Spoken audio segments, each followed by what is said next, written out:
Free consultation. Drugs and alcohol can destroy your life. Our program offers a complete medical detox plus inpatient drug and alcohol treatment. Your insurance may cover 100% of treatment. Many have already completed our program and are living substance-free lives. Call for your free consultation now. 800-210-5811. That's 800-210-5811. Hope is one phone call away. Call 800-210-5811. This is the story of the one who, as a maintenance specialist for a historic high-rise, knows that vintage charm historically needs constant attention. Which is why when it's time to upgrade turn-of-the-century mechanicals, they turn to Grainger. With easy access to 1 million+ products and the scale to deliver when and where you need them. The right tools and supplies are never far away. So the one can keep that vintage building running like new. Call, click Grainger.com, or just stop by. Grainger. We are making it happen at the Used Car Superstore on the Sheeler Motor Mile, your premier used car dealer serving Southwest Virginia and surrounding areas for over 50 years. With the best selection, value, finance options, and exceptional service. Plus 900 pre-owned vehicles all in one location. Volume selling means volume pricing, and we've got the volume. The Used Car Superstore is your one-stop for most makes and models. Cars, trucks, vans, SUVs. Many have miles in the teens, remaining factory warranties, and some are even local one-owner vehicles. Plus, Sheeler owns the finance company. Getting approved for credit is easy on the motor with finance options for every budget. 900 used vehicles in stock, more than any other dealer in the area. Hurry in for straightforward pricing and more inventory arriving daily. Why wait? Make it happen at the Used Car Superstore on the Sheeler Motor Mile, your premier family-owned car dealer serving Southwest Virginia and surrounding areas for 50 years. I-81 exit 118C in Christiansburg. Call 866-SHEELER1. Always open at Sheeler.com. The Black Crows, Mount Joy, Government Mule, JJ Gray, and Mopro. Need us to continue? The California Honey Drop, Rusty Ho, Future Bird, and that's just a handful of acts performing at Floyd Fest 25, Aurora, July 23rd through 27th at Festival Park in Floyd. Get your tickets at FloydFest.com. Winner of the Best Music Festival. More acts will be announced soon for Floyd Fest 25, Aurora. Get your tickets now at FloydFest.com.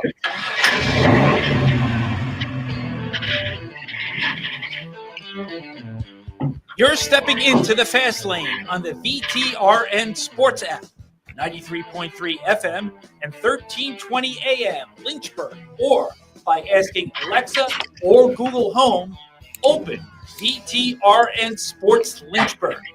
Now, take the fast lane through the topics that matter across the Commonwealth. This is the Fast Lane with Ed Lane. So Liberty University's car and driver, William Byron, made it to Victory Lane's second consecutive year. It technically was not the Liberty car. He had a different sponsor on, but they made it to Victory Lane's second consecutive year at Daytona 500. But the bigger win for NASCAR was not that.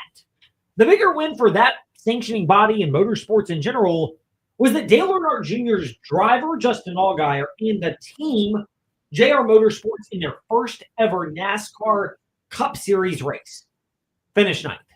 Now, granted, this was a little bit aided by a couple of cautions that pushed Allgaier up the leaderboard north of where he probably was going to end up finish. But the reality is that Dale Earnhardt Jr. is a much more magnetic personality. We did a little exercise yesterday in the Fast Lane where Ty and I mentioned different names in NASCAR, and two of the more common ones, known to him even, Dale Earnhardt Jr., not an active racer. Bubba Wallace is an active racer. I'm sure by now he's familiar with William Byron because we've talked about him enough in the Fast Lane, in the morning warm-up, weekdays 7 to 8 a.m. on VTRN Sports, and you know who that is. But for NASCAR, this is a big deal. Not the fact that they're going to have more races, because this at this juncture appears to be a one-off. But there is, at least for NASCAR and frankly, the biggest personalities, fans, they can now hope, yes, we beep out that cursed four-letter word, but they can now hope that Dale Earnhardt Jr. will field a team in the NASCAR Cup Series.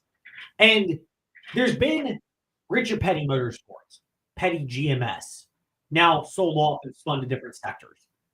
Most notably Legacy Motor Club, which is ironically another 7-time NASCAR champion, Jimmy Johnson. But in terms of drivers and their level of personality, there are a handful that have a big sway and persuasiveness when it comes to the sport. But Dale Earnhardt Jr. is on a different level, even from Hendrick Motorsports co-owner and vice president, Jeff Gordon.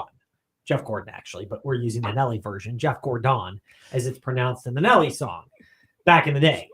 You know what I'm talking about, right? You heard that song. Yeah. I knew you was talking about the whole time. Yep. That's where we were. Dale Jr.'s on a different level. So the idea of him being there, and again, it's not guaranteed. First of all, let's keep it real here. This is not a Dale Jr. cannot afford to put a car in Cup. It's more that there's a risk tolerance, and he doesn't really have it. The overall hurdle is the initial investment in the charter, and I can put some money in, but I will not, even if I had it, I would not buy the entire thing myself. And so I can't risk my kids' inheritance and future on some idea, right, of my own. That's a selfish thing. So, but I would certainly want to be an investor in any charter that we would be involved in. And the charters, though, I think are at the value now where you almost have to have partners to get in if you're somebody like myself. All right, maybe this will induce people to flick me off if they ever see my fellow Chevrolet Chevy Tahoe driving around the Hill City in a way that similarly when I said Dale Earnhardt Jr. fluked his way into a fuel mileage win at Michigan about 15 years ago, that when I was in Martinsville, the station man that we had down there, people saw it and the next day were flicking off the interns because they were upset that I called the victory a fluke. So maybe this will induce the same type of disdain. You can add me, Fast Lane, Ed Lane, on Facebook, Twitter, and Instagram. But the reality is Dale Jr. and Mike Neff corroborated this yesterday in the Fast Lane. He's a tightwad.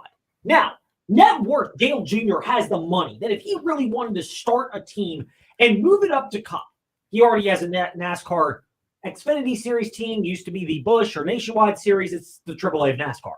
He's got a team with 4 different cars there. They're very successful, including defending champion and the Daytona 500 driver, Justin Allgaier. But they can afford to take the plunge. Dale Earnhardt Jr. reportedly has a net worth of $200 to $300 million, depending on where you gather that. So he is not at the poorhouse, to say the least. I've heard anywhere from 200 to 300 to 400, depending on the route you go. So let's just go with $300 million to put it right in the middle. But this is a guy that clearly is worth that. It's a low risk tolerance for him. It's not that he can't. It's that he won't. And that was the key part of that soundbite that we just played about Dale Jr. And the fact that he put a 9th place driver in the Daytona 500, we as hardcore NASCAR fans, Ty does not fit this description, but I do, Trey does, many of our listeners, know that anything you do in a NASCAR tapered spacer track, Daytona, this weekend in Atlanta, we'll ask Steve Makinen, NASCAR and college basketball handicapper for VSiN about this at 5:30, but all that deserves to an extent an asterisk because this is not your normal typical track where it's the strength of the manufacturer and the strength of the organization carries the driver. This is different. But 9th at Daytona is still 9th at Daytona. To boardroom people that control large companies and or private equity or have the discretionary funds themselves to put toward NASCAR. That is where this is a big deal. And now, if nothing else, Dale Jr. can take that proof of concept to those people and say, here it is. I feel like that the charters will continue to increase in value. So if there's somebody that watches what we're doing here that's not involved in the sport, but would invest this, we would be a good partner to consider because we know we have a good business model in the Xfinity Series. We know we have the ability to bring sponsor interest to our teams to be able to help fund our operation. That's part of the frontstretch.com interview, and we're playing different portions of it now here in the Fast Lane. But that Dale Earnhardt Jr. did after the Daytona 500 when his driver finished ninth. There's proof of concept. And, I've been around businesses where you're selling the idea and the vision, and it gets off the ground sometimes, but sometimes it takes longer than expected. And the people who think the idea is brilliant are the least patient to realize that, there's a translation to that. You're in that spot if you're Dale Earnhardt. And if nothing else, he's not ruling out the possibility that he would go Cup full time. It's more of a risk tolerance thing. I think Junior Motorsports did what they always do, and that's, engagement and marketing better than anybody in the sport or as good as anybody. So we'll see if that is exciting for them, if they want to continue doing this or do it again sometime this year, or maybe somebody else calls us on Monday that has some other ideas. But we're always ready, have been for years. So we'll see. I think it's when we started putting this deal together, I told Kelly, I said, you never know what this experience might drum up in terms of interest for some partners that want to help us get here full time. So Dale Earnhardt Jr., partners that want to help us get here full time. We'll see if other people call. I won't put my money up to be the one backer for a NASCAR Cup Series riding organization.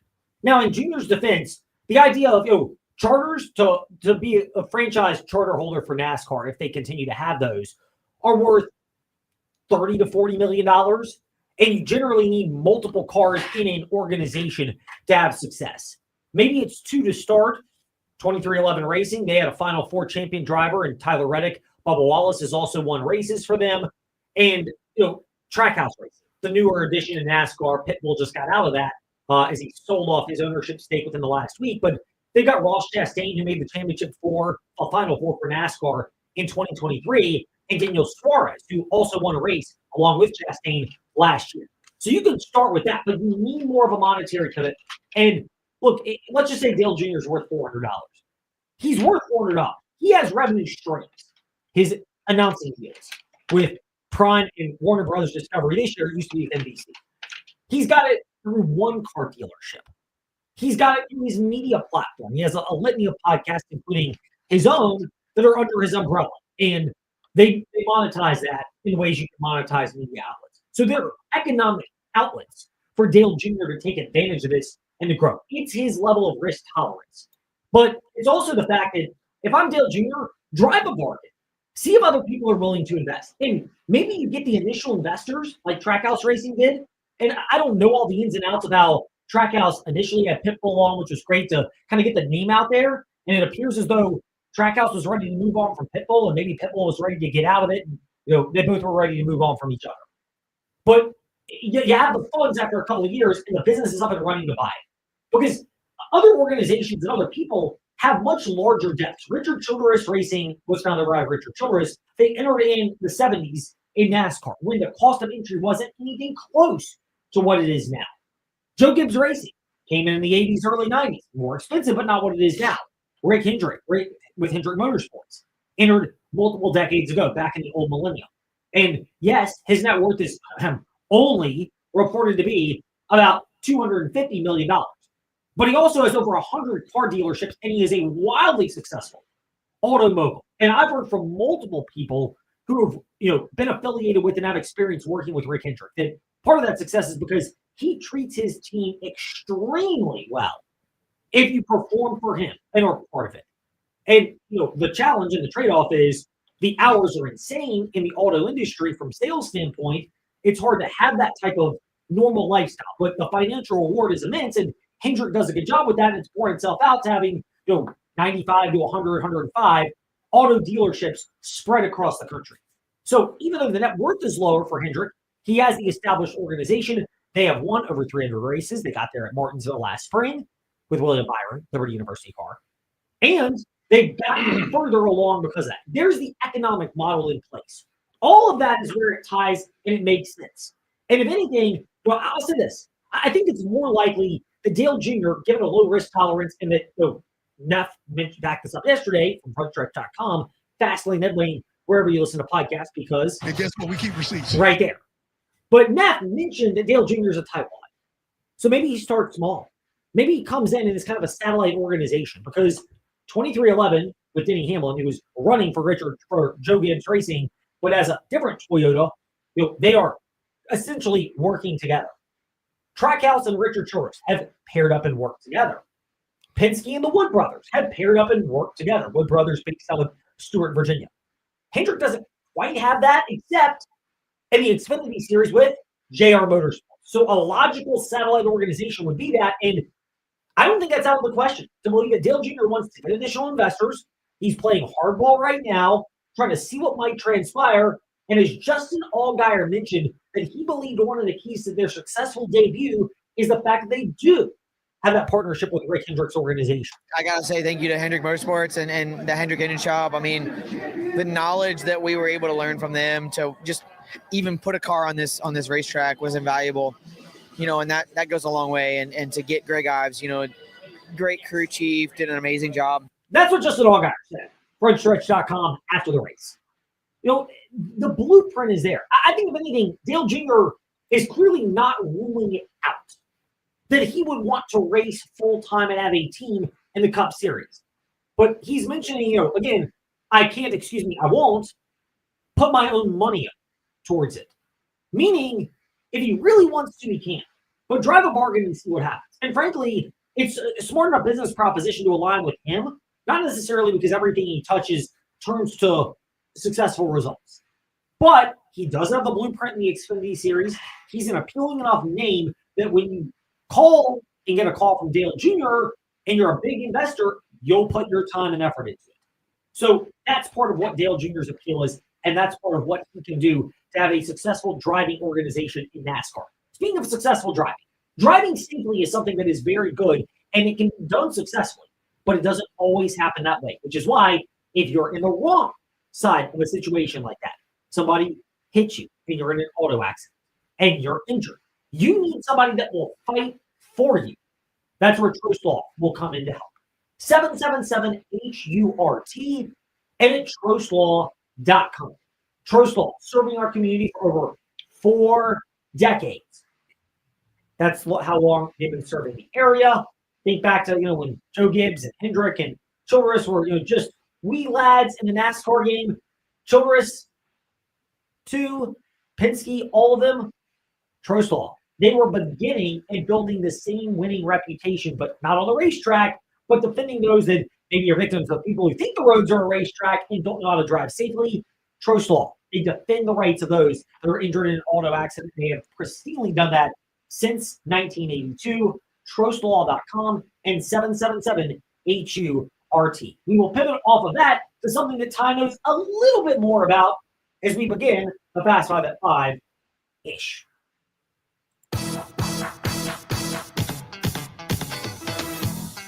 It's time for Fast Five at 5-ish. 5-ish minutes on 5 relevant topics done around 5 p.m.-ish. Ish, because our counting skills are kind of ish. Let's start with number 5. We'll ask Andrew Jones of Tar Heel Illustrated about this when he joins us around 5:45 to talk Belichick and Carolina football. Are they going all TLC creeping around on the ACC? I hope you get that reference as well. Please tell me you do. I get it. Trust me, I get it. I figured you would. A little bit older music taste, but one of the all-time great songs from the 90s. And the latest with Carolina, one of the under-the-radar nuggets, which is North Carolina looking and exploring an off-campus basketball complex in development. Okay, I get it. This is a business now more than ever. And everybody seemingly has sold their soul for the almighty dollar bills, y'all. But if you want to talk about the atmosphere around an event, the on-campus atmosphere is so much better. And granted, we'll make fun of the wine and cheese crowd nature to North Carolina Tar Heel sporting events in spots. But I've been to multiple games in the Dean Dome. I've seen them very excited and passionate. I think it got an upgrade when they moved the student section behind one of the goals instead of having them up in the second level where you couldn't really hear them and all the wine and cheese rich people who, yes, you pay a lot of money, but no, they don't often bring the enthusiasm that was there. But if I'm a basketball supporter, on-campus environments truly do make a big difference. It's not impossible, but especially for non-marquee games. NC State and Wake Forest are great examples. Wake's is a little bit closer to the Joel is a little bit closer to the Wake campus than whatever they're calling the basketball arena next to Carter Finley in Raleigh is to NC State. But the proximity matters a lot when you're talking about college students and creating the right environment. You got to think about it. North Carolina is a powerhouse basketball program. So, of course, they're going to do everything in their hands to make sure their basketball program is great. Even though the football program is good as well, but they focus more on the basketball program. Yes. Basketball is big. Football is a revenue driver, but basketball still matters at Carolina. And this, to me, is one of those trial balloons of having an off-campus basketball facility and basketball arena of, let's float this concept out there and see how much negative backlash it gets including from our biggest financial backers, people that have power and will pony up Dollar bills, y'all. And if they really don't like it and they say that this idea is rejected, then we will also. Number 4. Speaking of Carolina and the uncertainty around college athletics, Dennis Dodd of CBS mentioned that Power 4 commissioners and not the NCAA have explored hiring a CEO and an investigative body to oversee their actions post-House. It's never been done before, but the power conferences have taken steps in creating a new entity to govern college sports, a revenue-sharing system. This according to CBS Sports and Yahoo Sports. It's been built by a CEO. It's built around a different enforcement arm to cap things like cap violators and cap on how much money gets paid to players. Phony NIL deals. I mean, because, when you're thinking about endorsing different brands out there, paying $500 for a charitable appearance is exactly what normal people get paid. Not saying it's bad, just let's call it what it is. And then tampering, which we all know exists. Yeah, I don't know. I just feel like this is just getting out of hand, and it's just like, what more do you want to do with NCAA? That's why I feel like this whole paying players, all this stuff is getting out of hand. I wish this never exists, even though like college players deserve it, but I wish this never exists. In a perfect world, yes. I think we were always going to get to this point. I would have rather the NCAA had, they're not people in charge, but actual leaders realizing this was going to happen and find a way to collectively bargain because, yes, you have to make them employees, but a lot of times in these bigger programs, the amount of time required is intensive enough. Sometimes they're given sham classes back in North Carolina in that regard, about like a decade and a half of that. Have them just be listed as employees and negotiate the academic component separately. They can cash in at a later date while they're on campus. They're athletes, and let's just call it what it is, which is doing that. And yes, you have to split the revenue, but you're going to have to do that anyway. You could have operated from a position of strength years ago, but the people in charge were not exactly the leaders because they didn't have the foresight to realize this stuff was going to go. Like my uncle always say, money will rule everything. Money is the rule of everything. Yeah, the love of money is the root of all evil. Number 3. Hans Schroeder, NFL executive, has told Sports Business Journal that the NFL draft could expand beyond 3 days in the near future. Of course, right now, first round is on a Thursday, second and third rounds are on a Friday, and then rounds 4 through 7 are on a Saturday. I don't rule out the possibility of this. I could see a scenario where they absolutely expand the first round to a couple of extra days. Split it up so that picks 1 through 10 are on a given day. Have the next round be picks 11 through 20, then 21 through 32. Well, the NFL will milk this for all it's worth. And why it's a reasonable concept and idea, you're going to extend it by a couple of days during what's a dead period for NFL activity. In no way, shape, or form would I be shocked that this actually takes place. Was it one point it was like the first and second round was on the first day of on draft night? Because I'm pretty sure it was, but like expanding it, I don't see what's the point expanding. I don't understand that at all. But like, was it one point the first and second round was on draft night this on one day? Yeah, the first round has always been one night. It used to be the first, second, and third rounds on a Saturday, and then on a Sunday it was rounds 4 through 7. And then they split it up, which is what they've most recently done. Look, I personally, I consume it now, but I think there's absolutely a way to make it longer. And if the NFL can make it longer and they can generate more eyeballs, which translates to dollar bills, y'all, they will absolutely do this. I mean, it's just players getting drafted. What else they want to do? Like, what they want to get more views of? Hey, they're getting drafted. Like, it's just a draft. It's nothing serious. Hey, but people love it. I'll be the first to. I'm a draft nerd as much as anybody. Meanwhile, the Washington Commanders owner Josh Harris said, and this was a couple of weeks ago, the team plans to stick with their name and they are not considering another rebrand. Perhaps they have wise enough to realize that they have one of the best songs ever to associate with said nickname. Haters can't stand us. Left hand up. Who are we? The Commanders. Left hand up. Fans want to get rid of that name. Some of the more old school Washington Commander fans do, but it's also this part. With what they did this past year, they're already picking up steam, and a rebrand and a new name is a good concept, but it's not the only thing that would change the Washington Commanders' perception. A lot of it is new ownership, winning, which they appear to be doing. They are selling a bright future, which I do think is legitimately bright with James Daniels. You tie all that together, and this is what you're going to get, which is NASCAR's the Washington Commanders' latest effort to grow beyond the Dan Snyder era. I know he picked the name Commanders just a middle finger to Washington fans because that's the name they really didn't want to have, and so he was going to do it anyway, and even leaked it in the most uninspiring manner. I mean, everything about this was just ridiculous. But that's the one thing where people can still sit there and go, look, maybe there's a better name. I think the Red Wolves would have been cool. The Red Tails in honor of the Tuskegee Airmen. All of those would have been neat. But, I mean, look, I think you're far enough down the creek with this regime and with this new brand that you're kind of stuck with it, but not in the worst way.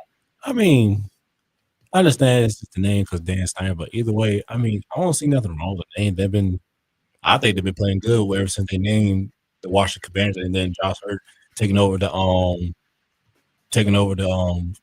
Redskins, the Commanders front office. So I feel like I would just keep the name, really. I would. I'm not a Commanders fan though, so I don't have the same financial and emotionally vested interest. Number 1. Hallelujah. The NCAA Tournament Championship Games tip-off time has now been moved up. It used to start at 9:20 p.m. to appease the West Coast audience, even though so often it's East Coast schools. It is now going to be 8:50 p.m. Eastern time this year. Of course, we'll still have it all for you, the entire March Madness, including a slew of college basketball games tomorrow and beyond, men's and women's tournaments. I love this. Again, I sound like a crotchety old guy that's 39 going on 93. So, again, take this for what it's worth. But the older I get, the less patience I have for games that start later and end later. If you can end them earlier, please, by all means, do that. I mean, I got a lot of patience, so I really can't say oh my God, Lee hurt. It's just a game, so I understand it. It do take a lot of time. People be ready to go to bed and stuff, or get ready for work the next morning. But I mean, I like where it was at, but keep it lower the change. But I think it's pretty good as well. Make a time difference. Hey, look, make it earlier, get to the action faster. We don't need all these long pregame shows. And yes, I sound like Mr. Get Off My Lawn. Meanwhile, when we come back in the fast lane, I wouldn't say get off my lawn because we're all for sports betting. But I don't know if I like this new concept that has come out that might be introduced to NASCAR. We'll explain with Steve Makinen of VSiN. Betting analyst, does NASCAR, does some college hoops as well. We'll touch on all of that when we return. This is the Fast Lane on the VTRN Sports app and VTRN Sports 93.3 FM. We're here with Cole from Big Stupid Computers. Cole, go along with your residential or individual walk-in services that you offer, you also do a lot of business IT support. How about you discuss that, and what specifically do you do to help businesses in the area? We see a lot of that. Small to medium-sized businesses, they still have their IT projects. They still need resources to help them within their office and for remote users. And so we'll step in and fill in the gap where we do a lot of projects for them, help them manage their resources, their budgets, and get their technology under control. Colt, how can these people reach out to you to assess their IT needs? Call us. Our number is 434-525-8590. Our website, wefixstupidcomputers.com. We're on Facebook. And our office is here locally, 14690 Forest Road, right next to Scott's Cabinet on 221. Do you have a sports card and memorabilia collection? Wow. Did you inherit one? Not sure what to do with it? BNC Sports has been your local hobby store for over 30 years, and they'll provide their professional assessment and can cash you out. No collection is too big or too small, so don't drop the ball. Stop by the mall or give us a call. BNC Sports, the game starts here. Your home is more than just walls and windows. It's where life happens. And at Right Choice Construction, we get that. We're not just builders. We're fathers, mothers, neighbors, just like you. And every nail and every beam reflects our commitment to creating a place you're proud to live in. With Right Choice Construction, you're choosing a team that's been perfecting the art of building for years. So build with us, build with experience, build with quality, build with Right Choice. When shopping for auto liability insurance, it's wise to consider the best policy, not the cheapest. Hi, I'm Randy Trost with Trost Law. It's crucial to have more than the minimum insurance on your auto liability policy. This protects you if you injure someone or if someone without proper insurance hurts you. Having the right policy ensures you have sufficient underinsured coverage to take care of you and your family. To learn more how we can help you navigate these challenges, Visit us at trostlaw.com. That's trostlaw.com. Real soul food. You feel the warmth from the first bite to the last? That feeling comes to life at the Yard on Fifth Street. Staples like fried catfish sandwich and platter, smoked wings, pulled pork, and Philly brisket sandwich, just like a cheesesteak, except with smoked briskets. Come feel the warmth in every bit of Lynchburg's best soul food. The Yard on Fifth Street in downtown Lynchburg. Hey gang, this is Bud Foster, former defensive coordinator for the Virginia Tech Hokies. Join me for Foster and Friends, Saturday 9 to 10 a.m. on VTRN Sports 93.3 FM.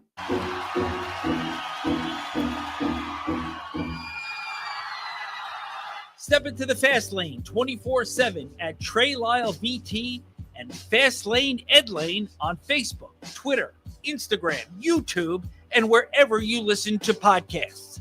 Now, back to the Fast Lane. So, of course, we do our votes of confidence Fridays in the Fast Lane quite often, and it's more done tongue-in-cheek, although, actually, I think we had a pretty good record, particularly with football season, but, against the spread. But, we do it somewhat tongue-in-cheek. But we try to be as transparent as possible, and part of the reason why we bring this up is there's a totally new concept that is being discussed when it comes to NASCAR. The idea that they are looking at possibly going to a pari-mutuel wagering approach to stock car racing wagering if regulators allow it in different states. And just kind of an overview, and Steve Makinen, VSiN analyst, is joining us now in the Fast Lane, and he can correct me if I'm wrong on this, but they're seemingly pluses and minuses. If you wanted to do an exacta or an exacta box or a trifecta where you pick, say, 3 different drivers and they hit in any order or they hit in the exact order, you could cash a big payout.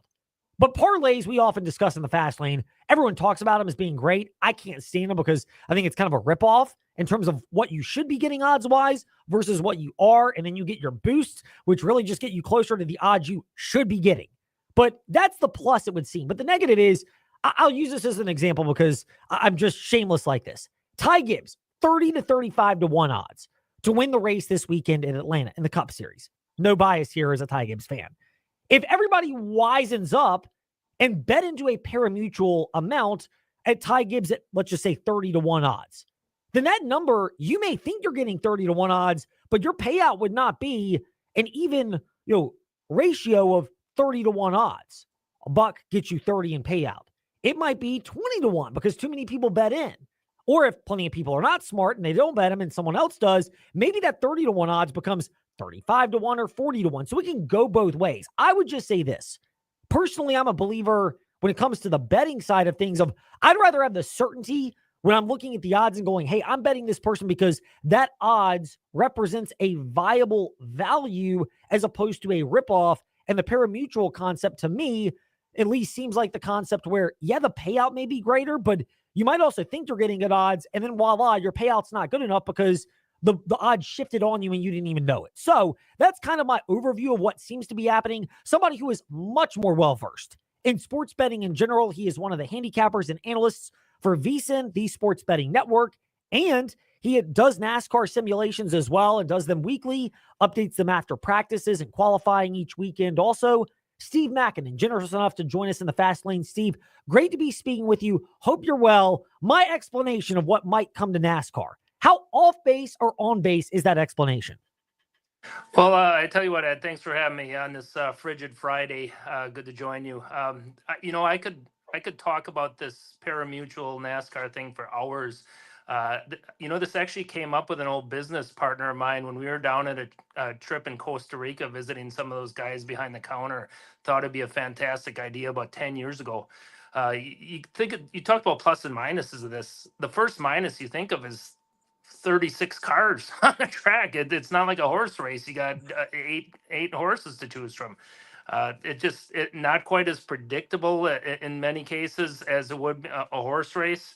And again, I think as bettors, you have to have maybe that horse racing background to understand the pari-mutuel odds and that type of thing. So if it's a matter of converting maybe guys, old school guys who are sort of horse racing guys that went to the track every day, yeah, I think it's a great idea. But I think the new age better. They, like you said, they prefer to know what they're going to win and lose when they place that bet. You mentioned those particular angles when it comes to what could happen with NASCAR and pari-mutuel wagering. I don't pretend to have the background that you do, having worked for VSiN, having been in this business a lot longer than we are as more novices here in the fast lane. What's the likelihood that NASCAR would welcome this concept and they might go with pari-mutuel wagering for its series, whether it's just the Cup or all NASCAR series? Well, I used to do a show with Jeff Hammond about 5 years ago called Racers Odds. If you would have told me pari-mutuel wagering has been considered 5 years from now, I would have said you're crazy. So we're moving at warp speed on this, though, and I wouldn't be surprised if NASCAR can get a piece of this pot that they're going to be all in on it. Steve Makinen is the Twitter handle. He's also joining us in the fast lane from VSiN, the sports betting network. Of course, we carry the VSiN morning line, VSiN by the books, weekday mornings after the morning warm-up with Trey Lau right here on VTR in Sports. And we have other great VSiN content and experts, vsin.com/subscribe or vsin.com/newsletter to get a peek of what a subscription would do. Steve, to the racing action itself, you mentioned this concept of NASCAR and the betting landscape changing so much. How much of this concept in NASCAR is, to most people, the easiest bet is betting a driver to win, or maybe betting a top 3 or a top 5. Have you seen the general NASCAR betting landscape embrace other things like head-to-head matchups, top manufacturers, fastest lap, or is it still those outrights that people gravitate toward the most, if nothing else, because it seems easy to comprehend? Well, yeah, I think everybody likes to hit that winner, and you get some nice odds in NASCAR with so many cars on the track, especially maybe a track like Daytona. You can easily score an 18-1 winner or something, or even I think the last 4 races before last week at Daytona were 25-1 or higher odds to win, and they got it done. But I would personally, as a bettor myself, I personally prefer to go to the matchup side of things with maybe a little spiced in on the things with longer odds, the top 3s, the winners, the top 5. But I'm definitely scouring that matchup list available on my book every week. When you're mentioning scouring it, you mentioned Daytona. Do you put Atlanta in a similar classification, this configuration of Atlanta with more of the tapered spacer style, or do you grade Atlanta separately like you would more of a traditional NASCAR track? Well, it has to be treated a little differently, even though we're talking drafting again here, second week in a row, and you gotta take that in mind when you're handicapping this race.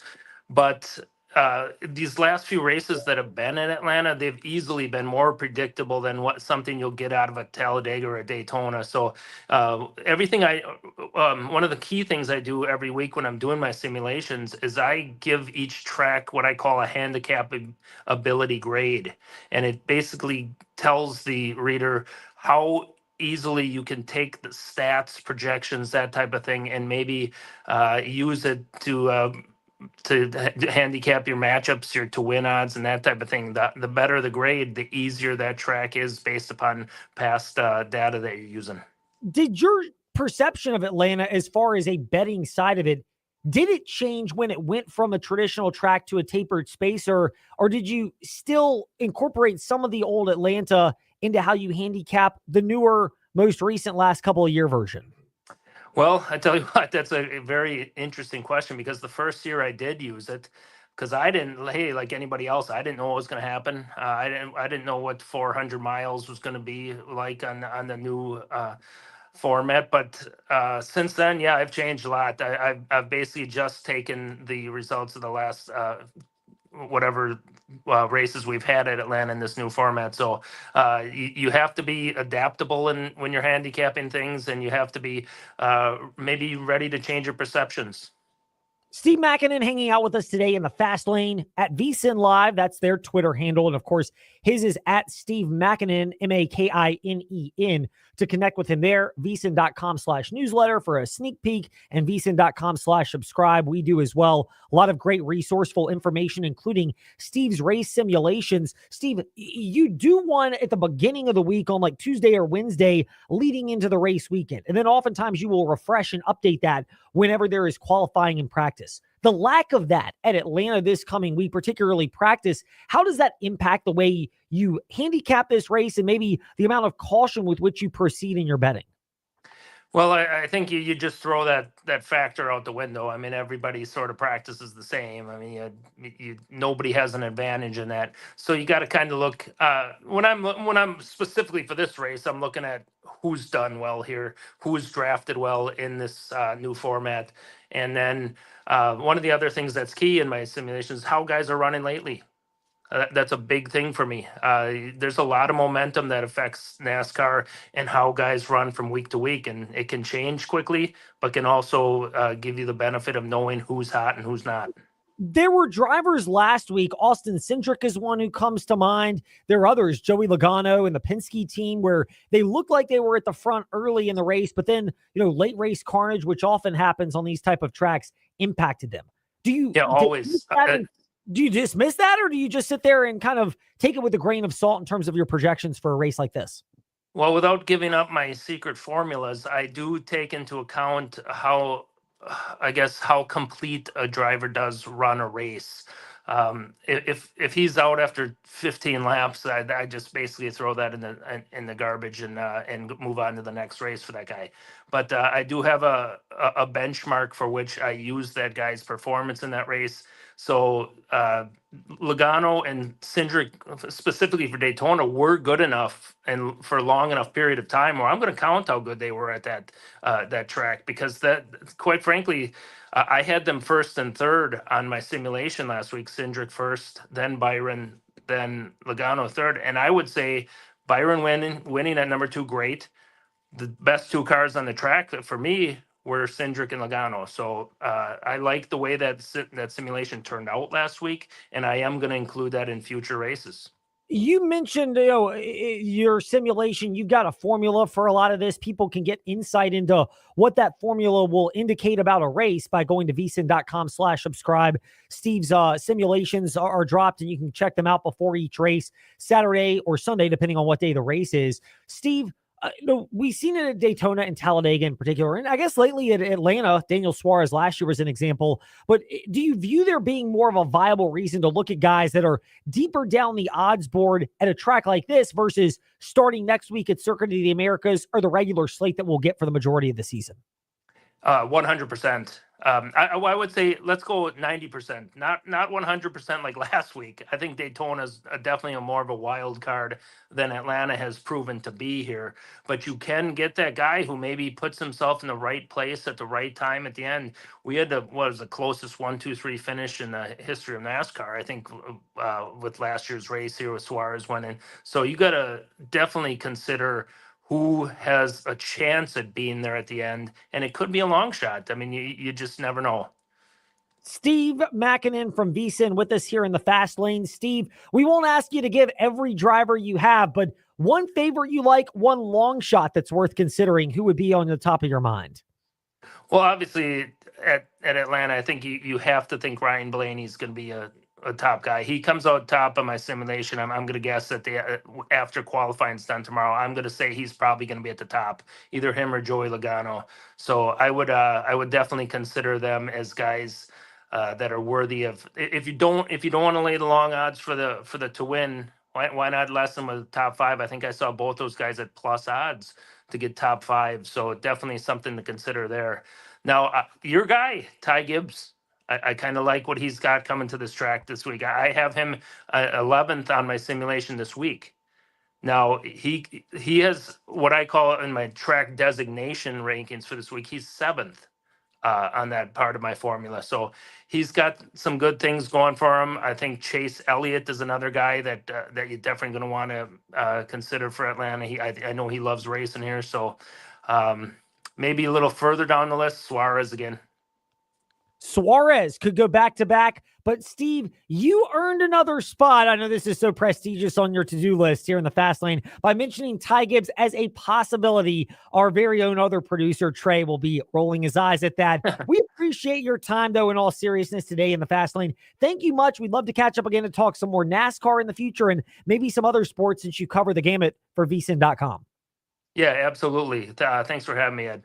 It's our pleasure. Steve Makinen with us here in the Fast Lane. When we return, we'll pivot off of that to college basketball. Andrew Jones, Tar Heel Illustrated on Virginia at North Carolina, plus some other stories around that program, Carolina. When we return, this is the Fast Lane on the VTRN Sports app. Everyone wants to save money on their next car purchase, right? Well, listen up, because I have a way for you to save thousands. Right now, Volkswagen is offering 0% for up to 60 months on a new VW Tiguan with approved credit. Do you realize when you compare a 6.9% rate on $30,000, it can save you $5,730? Now, that's an opportunity you don't want to miss. Come by Terry Volkswagen today, before this deal is gone, and take a spin in this amazing SUV. Terry Volkswagen, you'll love our cars. Welcome to the Villas at Oakwood. Our stunning community offers spacious, modern villas with top-of-the-line amenities. Enjoy views of the Peaks of Otter from your patio home. Connect with neighbors at our exclusive clubhouse.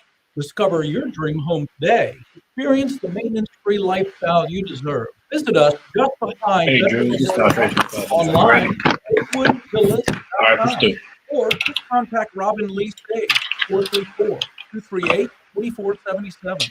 Hi, I'm Chuck from Aquatrek Adventures in Salem. The Virginia Talk Radio Network and InsaneRadioDeals.com have helped our company grow by sharing our company's message throughout Central and Southside Virginia. The gift card and experiences sold on InsaneRadioDeals.com have brought us many new customers. If you're a business that wants to grow with a message that resonates and gets results, I highly recommend InsaneRadioDeals.com and the Virginia Talk Radio Network. Simply put, it works. Sandstone architecture, melodic music, wonders of the world, your staples of Egyptian and Mediterranean culture. But you don't have to travel thousands of miles to experience it. Just drive to downtown Cairo. Located in the Grays Mill Center and Forest, downtown Cairo brings you food from the entire Mediterranean. All right. We got him? Yeah. Gracias. Staples like $5 gyros, build your own Mediterranean bowl. Experience the taste of Egyptian and Mediterranean world in your own backyard. Downtown Cairo, Grays Mill Shopping Center in Forest. Is your spouse saying, let's go, experience something awesome? Well, you're in luck, because at InsaneRadioDeals.com, we've been told to let it go of every single item, which is why now through the end of February, enter the promo code FROZEN at checkout for 22% off the list price of every item. That includes Fleet Feet Roanoke gift certificates, Crosswide Athletic Club, couples and family memberships, Aquatrek Adventures gift certificates, and a SeaofRed.com club passes at InsaneRadioDeals.com now through the end of February.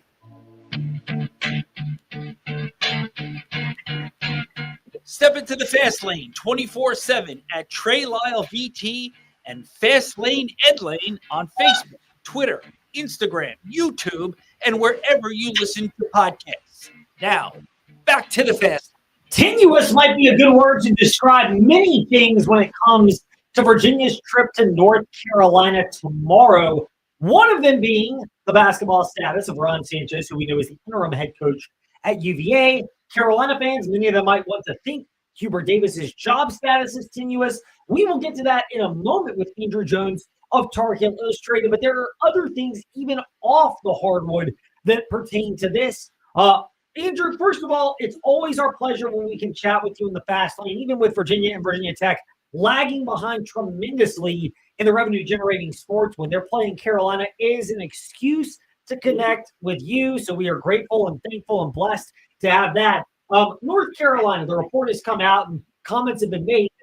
Carolina, they've sunk over $600,000 in the legal bills for a project that was titled, quote, the Carolina Blue Matter, end quote, which is basically, to some, exploring what it would take to get out of the conference, to others doing their due diligence. What's your assessment of this? Is this really a big deal, or is this more Carolina quietly doing what many programs in the ACC were doing, which is seeing what might it take and what might transpire to get out of the ACC? It's doing, and by the way, always great to talk to you, my friend. It's always one of my highlights whenever I talk to you, and I mean that sincerely, as you know. Yeah, I think it's doing due diligence. There are some people that, if there's a way to get out, and there is not right now, would probably like to move on because they see the ACC as a conference. And I think there are aspects of the ACC that need serious work. It begins at the top. Most people I talk to in the media who have connections around the league, and also those of whom I speak to who have a little bit of influence where they are, there's not a lot of confidence in leadership in the league, and Jim Phillips. And I think that if the ACC is going to survive, it's going to have to survive with new leadership, number one. Number two, schools are going to have to commit to the NIL process. And not only that, but you got to hire coaches that are worth a crap. Look at the ACC list of basketball coaches right now and look at the SEC. You'd think that the leagues were inverted on the hardwood. And the ACC needs to catch up on a lot of that or other factors, including all the money. So North Carolina has been doing its due diligence for a long time.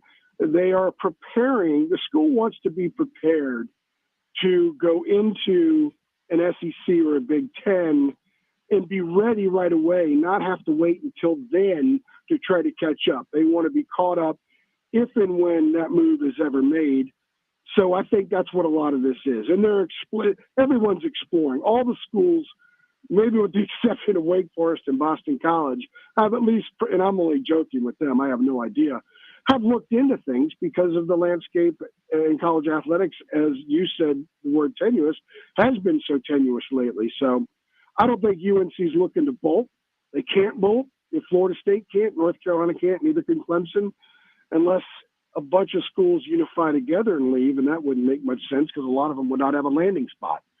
So I think it's pretty much that. I didn't even run a story on it this past week because I've explained it to people over the course of time on our boards. I've done some podcasts, and I don't think it's a massive story. It will be a massive story if they add legs to it, and right now I don't see them adding any legs to it anytime soon. The most notable quote about this, Andrew, came from Charles Duckett, who ironically, he's a former trustee at Carolina. And here's the real kicker. His daughter actually went to college with me at Rhodes College in Memphis. So that's a real random one there. But no, Duckett basically said, let FSU and Clemson pay the attorneys and see what happens. We'll all learn at their expense. I mean, that's really what has largely happened, not just with Carolina, but Virginia and Virginia Tech have kind of been mum on this, and other schools with some amount of leverage, which is, hey, we're going to do the same thing. We're just not going to bloody our knuckles off. I guarantee you UVA's done some of this because UVA is in a good position to land somewhere if something happens with the ACC. UVA is very sought after and thought of very highly by the SEC and the Big Ten. So I'm sure they've looked into it as well. But I think it's wise because a lot of the legal stuff has taken place in the state of North Carolina because that's where the ACC headquarters are. So why go ahead and spend money to get the same result FSU and Clemson are getting? I think it makes a lot of sense, but I also think it's a nothing quote. It's an obvious quote. It's lettuce in a salad quote. There's not much food value to it. It doesn't really mean much to me. Nobody can get out of the league right now, and with the deal with ESPN re-upping the deal, and the league's going to make more money moving forward. They're going to make $20 million more a year than the Big 12 schools, and they're going to be less than $20 million under the SEC schools. And then you throw in the unequal revenue sharing, which they have to get ironed out. And the money makers are going to make the money, and the winners are going to make the money. So it could still be a very viable conference, but you have to be prepared in case it's not. And I just think that's what this all comes down to. And I guarantee you, Ed, that UVA has looked into it the same way, maybe not as aggressively as Carolina, but certainly not far away because UVA will be sought after if something happens to the ACC. Andrew Jones, the leader of Tar Heel Illustrated, with us in the Fast Lane. Andrew, another story that's percolated out there, and this is relevant because Virginia will be at the Dean Dome playing Carolina tomorrow, but the idea that Carolina looking at possibly a new off-campus men's basketball arena complex to replace the Dean Dome. How much legs is this idea gaining, or was this a trial balloon to let's see what the reaction is type of deal? It's been out there for a while. I reported something a year and a half ago about what the options were at the time. Felix had a meeting with the athletic director, and he talked about what the options were, about what the preferences were. And the reason that this is an issue, number one reason this is an issue is when they built the Dean Dome 40 years ago, they built it with all private funding. There was no public, there was no government, no state or county funding at all. It was all privately done. In order to do that, they sold most of the seats in the lower bowl to people for life. They're lifetime owners of those seats. They didn't expect the arena to be around 40 years. They didn't look that far into the future. And here we are 40 years later, and when you see games on TV, all the people you can see on TV, those seats are either owned by the university and they give them out to people like former players who come by or dignitaries, or they're owned by families who help build the facility, so they're not selling those tickets. The seats that are on the floor where the media used to sit, they sell those for $22,000 a year, each one. And the seats right behind them, they get no money for them. So they're not making any money on the other most expensive seats in the building. So they would love to be able to figure out a way to stay there and be able to make money off those seats, and also put the students down there as well. They had a snow game the other night in which anybody could sit wherever they wanted. A lot of students were there, and it was the best atmosphere of the year. Every 5 years or so, they have a snow game like that where the students fill up the lower bowl, and it's a great atmosphere. So that's the number one reason they want to. Number two, they just want a bunch of amenities. But I was at Lawrence Fieldhouse back in November. I've been to Rupp Arena. I've been to Assembly Hall at Indiana. I've been to Cameron Indoor many, many times. I've been to Pauley Pavilion. I've been in Carrier Dome many times. They have a lot less concourse space and amenity space than the Dean Dome does. So I don't think it's necessary. They have a building that has some mystique to it. It can be loud when it needs to be loud. It's just not making the kind of revenue they want. And by building a new arena, that means they eliminate the lifetime seat ownership, and they open up the door to creating a lot of revenue. But it's going to cost $1 billion to do what they want to do. How long is it going to take to make that money back? I mean, is it really cost effective? A lot of people don't think so. So I do think it's floating stuff out there. I think it was a story that ran that is pretty comparable to the things we've run over the last year and a half. And right now, I don't think anything is going to happen, because moving it off campus is something that's not popular with anybody around here, especially the students, because Ed, you've been to games here. There are dorms right across the street. All the students can walk to the games. And that's a very positive thing, because you need the students there. If they had an off-campus arena the other night for the NC State game, they would have had 1,500 people in there. But instead, they had 15,000, and most of them were students. Andrew Jones of Tar Heel Illustrated with us here on the Fast Lane. Andrew, you got the piece up, and Hubert Davis discussed it earlier today, and we'll wrap up on this. Your piece of the Tar Heels changing, which is the idea of going bigger with a bigger lineup. Is that talk because they lack the personnel, or do you see that being something that we'd see when Virginia and Carolina square off late tomorrow afternoon? I don't think they have any choice but to go big, because I think it's the last card for Hubert to play. He's got no more cards. They were a little bit big earlier, but he went small a lot. And the reality is they get bludgeoned on the glass when they're small. They can't defend the post. They give up an absurd number of points in the paint when they go small. And then the offense was stagnant because you got four guys in the perimeter. Slashers couldn't slash. Frees were contested. The spacing was terrible. And they were a bad team. Their last four games, they started small with four guards. They averaged 66 points a game. The last two games, they've scored 88 and 97 when they've had a bigger, more balanced lineup. So, and they had four guards on the floor in the last two games for a total of 4 seconds, and that was a dead ball timeout offensive possession at the end of the first half at Syracuse. So they're going to go big. I think you'll see Jalen Withers in the starting lineup along with Van Allen Lubin. Drake Powell at 6'7" is going to be at the 3, and they'll rotate people in. But I think that what you saw Wednesday against State, I think that's the lineup. That's the intent with more pressing added in there. They're going to press a lot more as well. I think that's what they do the rest of the way and see what they can get out of it, because they're not a very good team otherwise. But they've been pretty decent the last two games going big. And so I think that's what UVA fans will see tomorrow. That's what Hokie fans will see in a couple of weeks. The uncertainty will make it interesting, and the insight will be fantastic either way at Tar Heel Illustrated on.com or Heel Illustrated on Twitter. Andrew, thank you for your time today in the Fast Lane. It truly is always the highlight when we can catch up, and we may sneak another one in when Virginia Tech and Carolina square off in another week or so. Well, I hope so. That just gives us an excuse to text all day, right? It definitely does, Andrew. Thank you for your time as always. Thanks, my friend. Our pleasure. Andrew Jones to wrap up the Fast Lane on W227 BG Timberlake, WBGMA in Lynchburg, WMNA right in the Danville Southside, and the VTR and Sports app. Now on to Make It Rain with Adam Shine.